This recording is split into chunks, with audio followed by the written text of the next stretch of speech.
오늘은 요한복음 20장 11절부터 23절의 말씀을 통해서 부활의 주님 주시는 은혜라는 제목을 가지고 함께 은혜를 나누고자 합니다. 우리 주님께서는 우리의 죄를 짊어지시고 십자가에 죽으셨습니다. 그리고 모든 것이 끝났다고 생각했고요. 또 그 죽음을 준비했던 두 사람이 있습니다. 아리마대 요셉과 니고데모. 그 사람들은 여느 때는 자신의 신분이 드러나지 않던 사람이었지만 예수님의 죽음 앞에 당당하게 빌라도 앞에 서서 예수의 시체를 달라고 했고, 그 시체를 거두어서 한 사람은 율법의 예대로 장례 절차를 치렀고요, 한 사람은 자신이 묻히려고 했던 그 무덤을 제공했던 사람입니다. 그리고 그 두 사람의 헌신을 통해서 예수 그리스도의 부활이 준비된 것입니다. 그러니까 우리의 모든 사건들은 하나님의 섭리 가운데 있습니다. 우리가 한 것이 아니라 하나님께서 우리를 도구 삼으셔서 하나님의 영광을 드러내는 도구로 삼으신 겁니다. 그 두 사람이 아리마대 요셉과 니고데모입니다. 이제 오늘 본문에는요, 그 죽음의 현장이었던 무덤을 찾아갔던 제자들, 또 오늘 본문에 나온 막달라 마리아, 이 모든 사람들이 예수님의 시신이 없어진 걸 보고요, 놀랍니다. 혹시 어떤 사람이 훔쳐가지 않았는가? 또 이 시신을 유대인들이 가져가지 않았는가? 그렇게 걱정하면서 염려하면서 근심에 쌓입니다.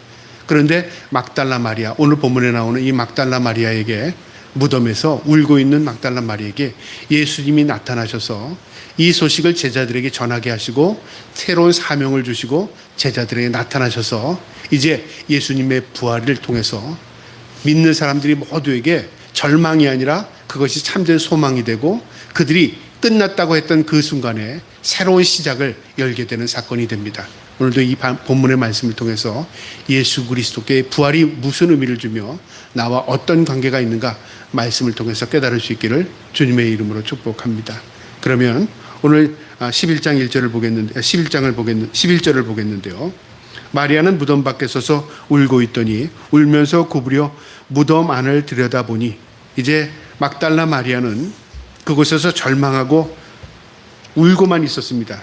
이때는 어떤 상황이었냐면, 우리가 20장 초반에 보면 마리아와 다른 마리아와 그 다음에 살로메와 여인들이 예수님의 무덤을 찾아갑니다. 그리고 향품을 가지고 가서 예수님의 장례 절차대로 향을 바르게 갔는데요, 문이 열려져 있고 그 안에 시신이 없었습니다. 그리고 놀라서 누군가 이 시신을 치웠구나 생각한 겁니다. 그리고 막달라 마리아가 예수님의 제자였던 베드로에게, 또 오늘 이 본문을 기록했던 요한에게 알렸습니다. 베드로가 요한이 달려가서 그 무덤에 들어가 봤지만 예수님의 시신이 없었습니다. 그래서 그들은 다시 그 소식을 알리기 위해서 제자들에게 쫓아간 겁니다. 그리고 막달라 마리아는요, 허전한 마음으로, 절망적인 마음으로 그 동산에서 움직이지 못하고 그냥 기다리고 있었습니다. 그런데요, 뒤에서 음성이 들린 겁니다. 그리고 예수님을 보게 된 겁니다. 오늘 그 사건을 기록하고 있는데 울고 있었답니다. 그런데 12절에 보니까 흰옷을 입은 두 천사가 예수의 시체를 누웠던 곳에 하나는 머리편에 하나는 발편에 앉았더라. 두 천사가 예수님이 누워있던 그 무덤 머리 쪽과 발 쪽에 천사씩 앉아있는 겁니다. 이 마가복음에 보면 천사가 둘이라는 표현이 없습니다. 마태, 마가는요. 근데 이 요한복음에는 두 천사라고 분명히 기록합니다. 그러니까 요한은요, 어떤 사건을 볼 때 명확하게 그 실제 사건을 이 형상화 그리고 있습니다. 천사가 둘이 있었습니다. 그러니까 머리편에 한 천사, 그다음 발편에 한 천사가 무덤 안에 있었는데, 이 막달라 마리아가 무덤 안을 들여다봤더니 처음에는 없었던 것 같았는데 나중에 들여다보니까 천사가 있었던 겁니다. 근데 천사라고 깨닫지는 못한 거죠. 이들이 뭐라고 말하냐면 13절에 천사들이 이르되 여자여 어찌하여 우느냐 이르되 사람들이 내 주님을 옮겨다가 어디 두었는지 내가 알지 못하니이다. 시신은 없고 사람 같은 형상의 천사들이 우리 있으니까 사람으로 생각했겠죠. 우리 주님이 없습니다. 누가 옮긴 것 같습니다. 어디로 옮겼는지 나에게 알려주면 내가 그 시신을 거두겠습니다. 그분하고 말을 하는 겁니다. 자, 그런데요, 14절에 이 말을 하고 뒤로 돌이켜 예수께서 계신 것을 보았으나 예수인 줄을 알지 못하더라. 그 말을 듣고 뒤에서 말소리가 나니까 뒤를 돌아봤더니 예수님이 부활의 형체로 서 있는 겁니다. 그런데 알아보지 못했답니다. 여러분, 다른 나이도 아니고 또 어떤 모습이 확 변한 것도 아닌데 예수님께서 부활한 형체를 처음에는 보지 못했다. 좀 의아하지 않지 않습니까? 우리가 뭐 예를 들어 10년 후에 만났다, 20년 후에 만났다. 그러면 모습이 많이 달라졌으니까 지금 많이 변했구나. 그래서 몰라볼 수 있을지 모르지만 불과 예수님이 십자가 지시기 전에 다 봤던 사람들입니다. 며칠 만에 예수님을 만나는 겁니다. 사건 현장에 있었던 이 막달라 마리아 같은 경우는요, 3일 만에 본 겁니다. 그런데 예수님을 못 알아봤다는 거죠. 왜 그랬을까요? 여러 가지 이유가 있을 겁니다. 그래서 신학자들은 왜 못 알아봤을까? 부활의 형상이 우리가 못 알아볼 수 있는 형상으로 부활했을까? 아니면 모습이 확 달라졌을까? 아니면 또 신령한 몸이라서 육신의 몸으로 바라봤을 때 그 신령한 몸이 육신의 몸과는 좀 다른 모습으로 보였을까? 여러 가지로 생각을 합니다. 근데 중요한 것은요, 예수님의 모습이 달라졌다기보다는 막달라 마리아가 마음속에 어떤 마음을 가지고 있냐면 예수님은 죽어서 이미 끝났다고 생각했던 것 같습니다. 모든 제자들이 다 그렇게 생각한 겁니다. 그러니까 내 마음에 뭐가 있죠? 예수님은 살아나시지 않았다는 거죠. 죽으셨다 그 말입니다. 그런데 살아난 모습을 봤을 때 그것은 예수님이 아니라고 보여지는 거죠. 그러니까 우리의 시야는 먼저요, 내 눈이 보기 전에 마음으로 결정되는 것들이 참 많습니다. 이게 믿음과도 같습니다. 믿음은 보고 믿는 건 믿음이 아니죠. 믿음은 뭐냐면요, 내가 마음속에 그것을 붙드는 겁니다. 그 말씀을 확신히 붙드는 겁니다. 그 말씀 가운데 내가 붙든 것을 바라볼 때 소망으로 바라봅니다. 엘리야 선지자가 갈멜산에서 하나님 앞에 기도하는 가운데요, 먼 곳에서, 지중해 먼 곳에서 자그마한 손바닥만한 구름을 봤을 때 비가 올 것이다라고 바라봤습니다. 3년 동안 비가 내리지 않던 그 상황 가운데서 엘리야는 멀리를 바라봤을 때 이제 하나님께서 우리에게 가뭄을 그치고 비를 주실 거다 소망으로 바라봤더니 그 손바닥만한 구름이 점점 확대돼서 보이게 되고, 그리고 그 구름이 비를 쏟게 만듭니다. 여러분, 소망이라는 게 바로 그겁니다.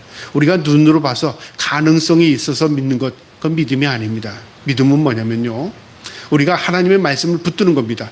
그 말씀을 붙들고 그걸 소망을 두고 기도하거나 바라보면 언젠가 하나님의 때에 하나님의 방법들로 우리에게 점점 크로즈업 시켜주십니다. 이 막달라 마리아는 절망 가운데 예수님의 음성을 듣고 뒤를 돌아봤지만 자기 마음속에선 예수님이 살아났다고 생각하지는 못한 거죠. 그래서 예수님을 보고도 뭐라고 말하냐면요, 여자여 어찌하여 울고 누구를 찾느냐 하니 마리아는 그가 동산직인 줄 알았답니다.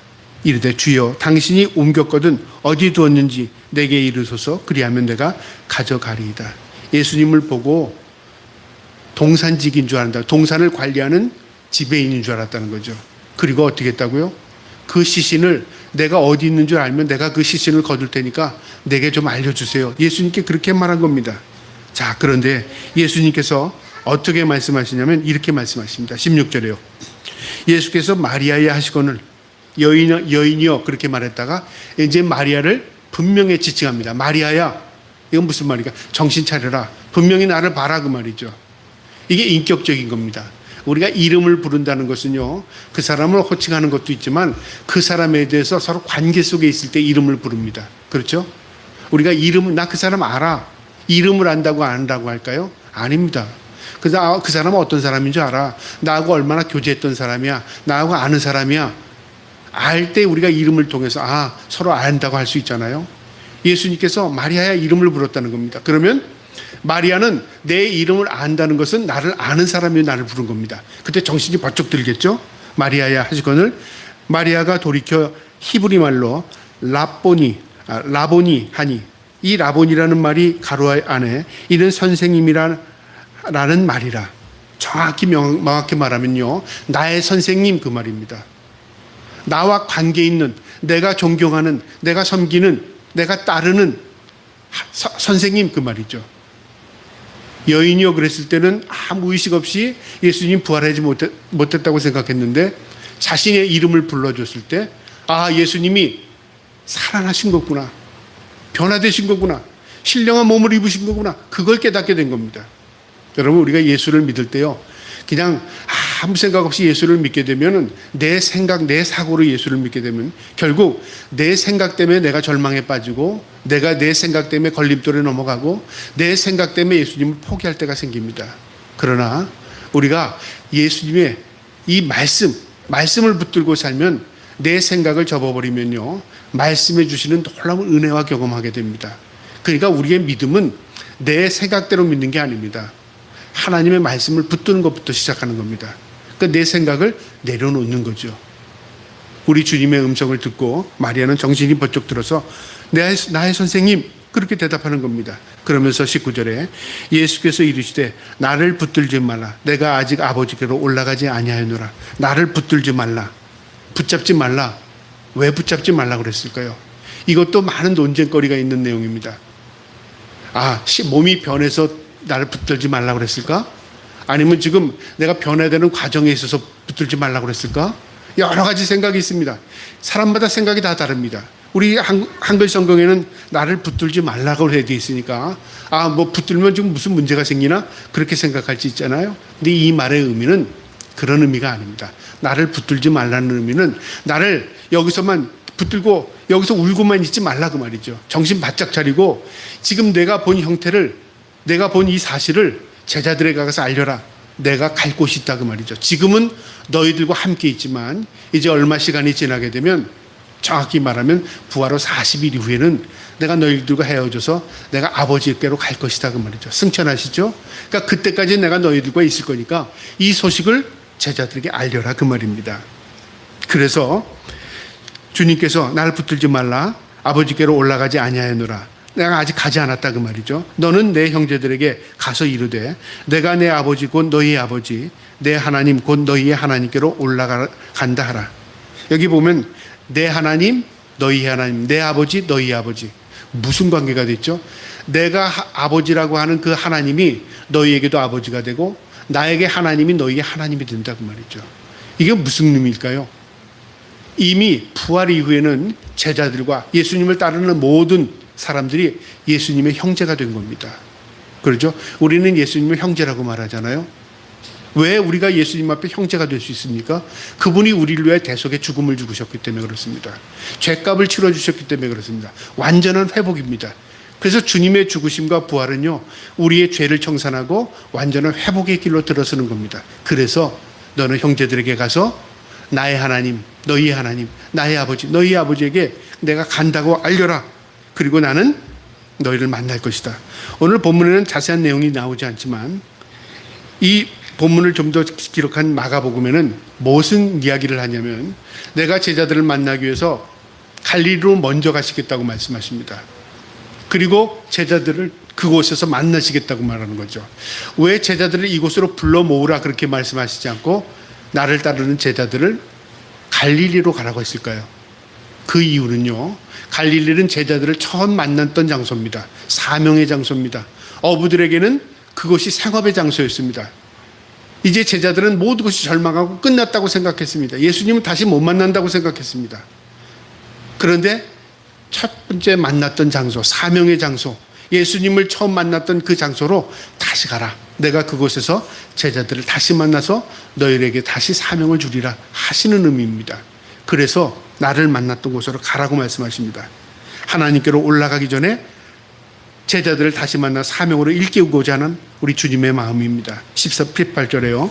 막달라 마리아가 가서 제자들에게 내가 주를 보았다 하고 또 주께서 자기에게 이렇게 말씀하셨다 이르니라. 이제 막달라 마리아가 제자들을 찾아가서요, 주님을 보았다, 주님께서 이렇게 말씀하셨다, 그 이야기를 전달한 거죠. 자, 그런데 제자들의 모습을 보시기 바랍니다. 19절입니다. 이날 곧 안식 후 첫날, 바로 주일입니다. 저녁 때에 제자들이 유대인들을 두려워하여 모인 곳에 문들을 닫았더니 예수께서 오사 가운데 서서 이르시되 너희에게 평강이 있을지어다. 제자들은 한 장소에 모여서요, 유대인들이 자신을 해할까봐, 자신을 붙들어 갈까봐 이제 함께 모여서 그 집의 문을 닫고 있었습니다. 밖에 있는 외부인들이 들어오지 못하도록. 그리고 문소리가 나면 조용했겠죠. 그런데 그 모여있는 그 장소에 예수님이 들어오신 겁니다. 모인 곳의 문을 닫았더니 예수께서 오사 가운데 서서 이르시되 너희에게 평강이 있을지어다. 이 평강이 있을지어다의 말은 오늘날로 하면 샬롬입니다. 샬롬. 이스라엘 사람들의 인사가 샬롬입니다. 평강. 너희에게 하나님의 평강이 있을지어다. 여러분, 이 평강은 우리가 얻을 수 있는 게 아닙니다. 우리는 평안이라는 게 우리가 쟁취하면 얻을 수 있다고 생각하는 착각입니다. 여러분, 어떻게 하면 평화를 이루고 어떻게 하면 평강을 이루죠? 평강과 평화는 또 다른 의미입니다.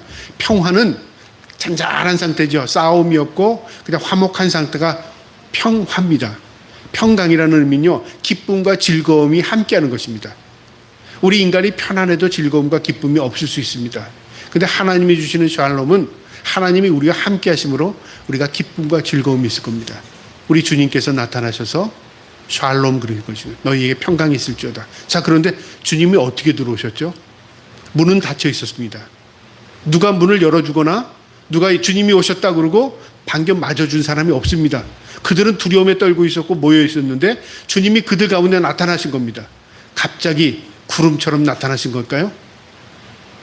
여러분, 이게 어떤 모습일까요? 이게 우리가 부활의 모습을요 상상할 수 있는 겁니다. 고린도전서 15장 부활장이죠.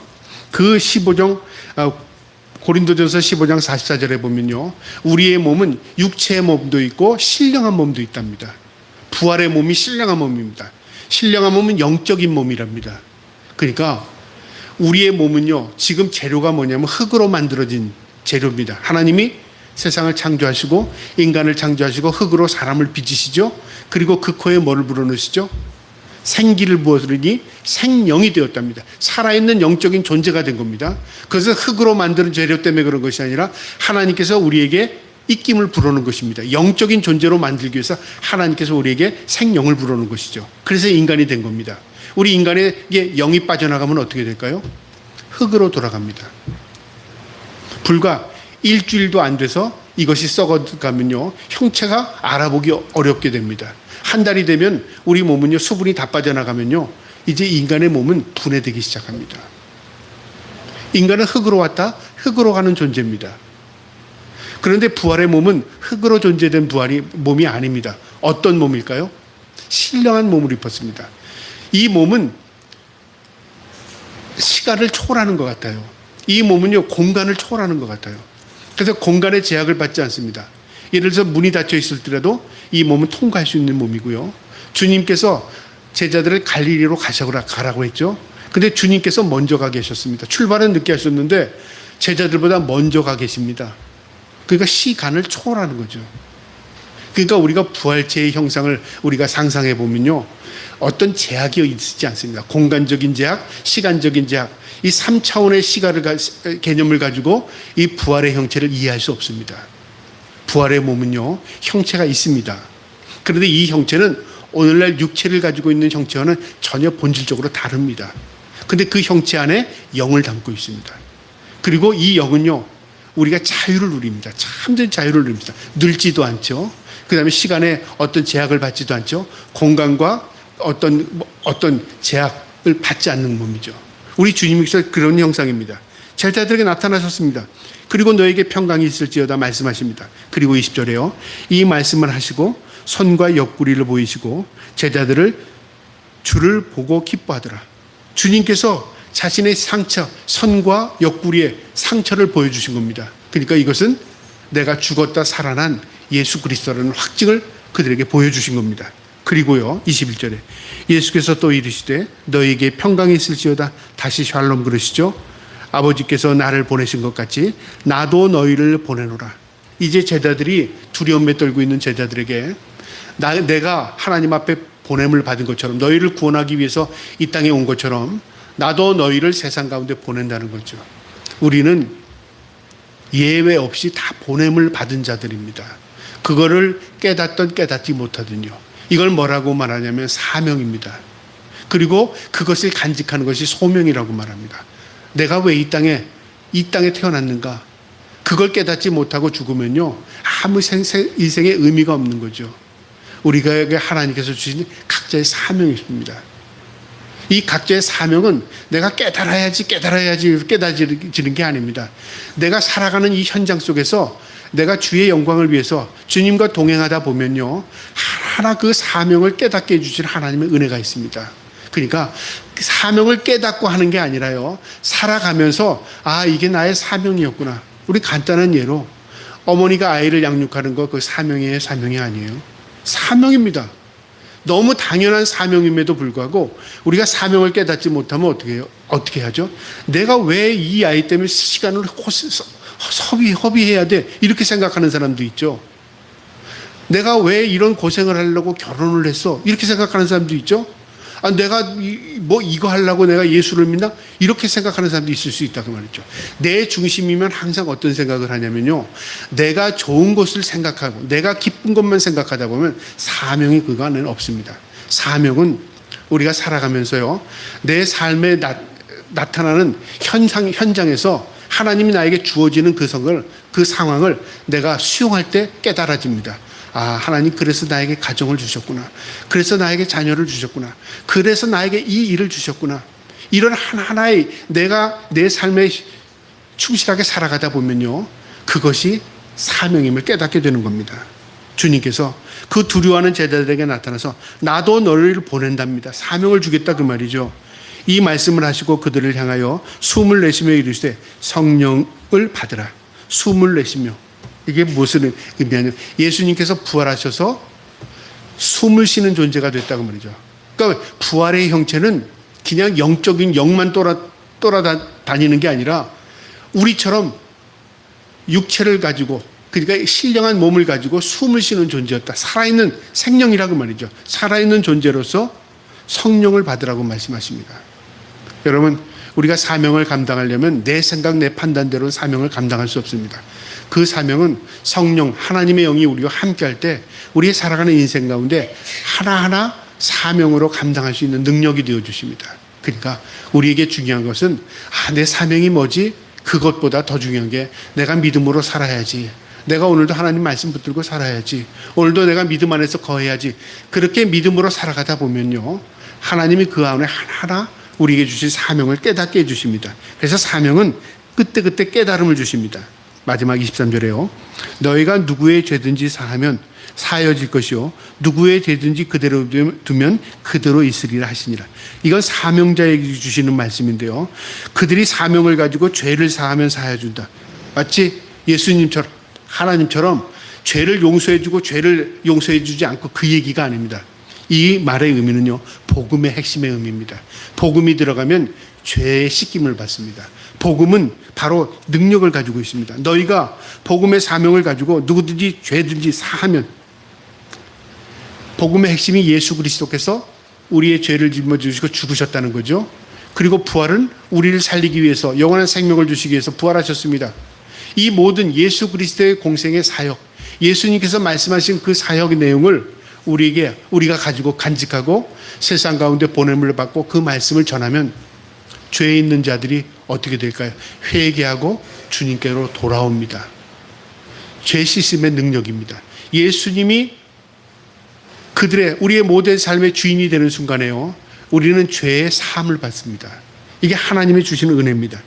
누구의 죄든지 사하면 사해질 것이요 예수 그리스도를 영접하면 사해진다 그 말이죠. 누구든지 죄든지 그대로 두면 그대로 있으리라. 예수 그리스도를 구주로 영접하지 아니하면 그 죄는 사함받지 못하는 거죠. 너희가 복음을 위해서 살아라. 그리고 내가 너희를 복음을 위해서 세상에 너희를 파송한다. 복음을 위해서 내가 세상에 너희를 보낸다 그 얘기입니다. 이것이 부활의 핵심이고요, 주님께서 부활 후에 제자들에게 나타나서 주신 사명입니다. 오늘 이 말씀에서 우리에게 주는 교훈이 있습니다. 부활의 주님은 절망을 소망으로 변화시킨 은혜의 사건입니다. 마리아는 울고 있었죠. 절망했습니다. 제자들은 두려워 떨고 있었죠. 시체는 없어졌다고 생각했죠. 모두가 절망했습니다. 그런데 예수님의 음성을 듣는 순간에, 마리아야 하는 그 순간에 선생님, 부활을 깨닫게 됐습니다.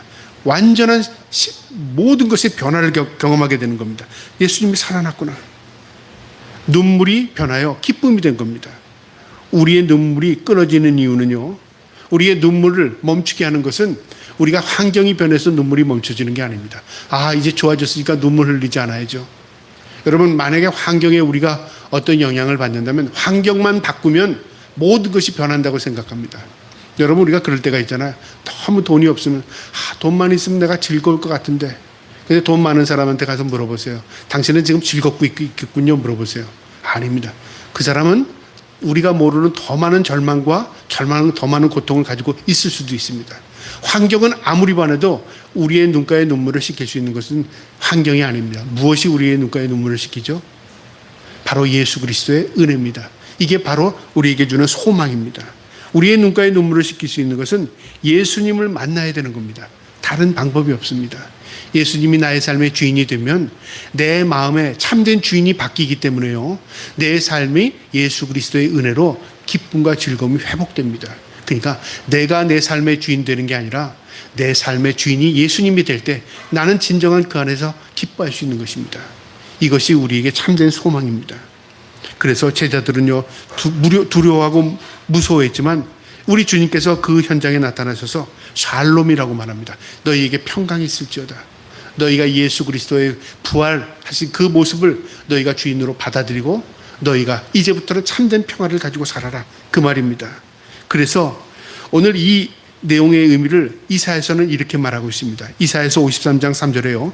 그가 찔림은 우리의 허물을 인하며 그가 상함은 우리의 죄악 때문이라. 그가 징계를 받음으로 우리가 평화를 누리고 그가 채찍에 맞음으로 우리가 나음을 입었도다.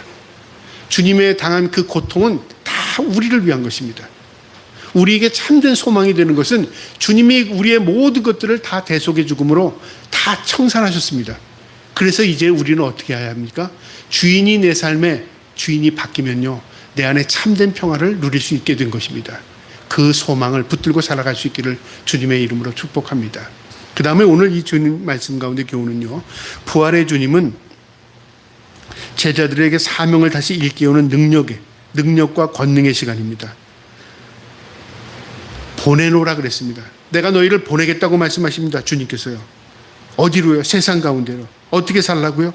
이제는 너희가 제자의 삶을 사는 게 아니라 사도적인 삶을 살아라, 그 말이죠.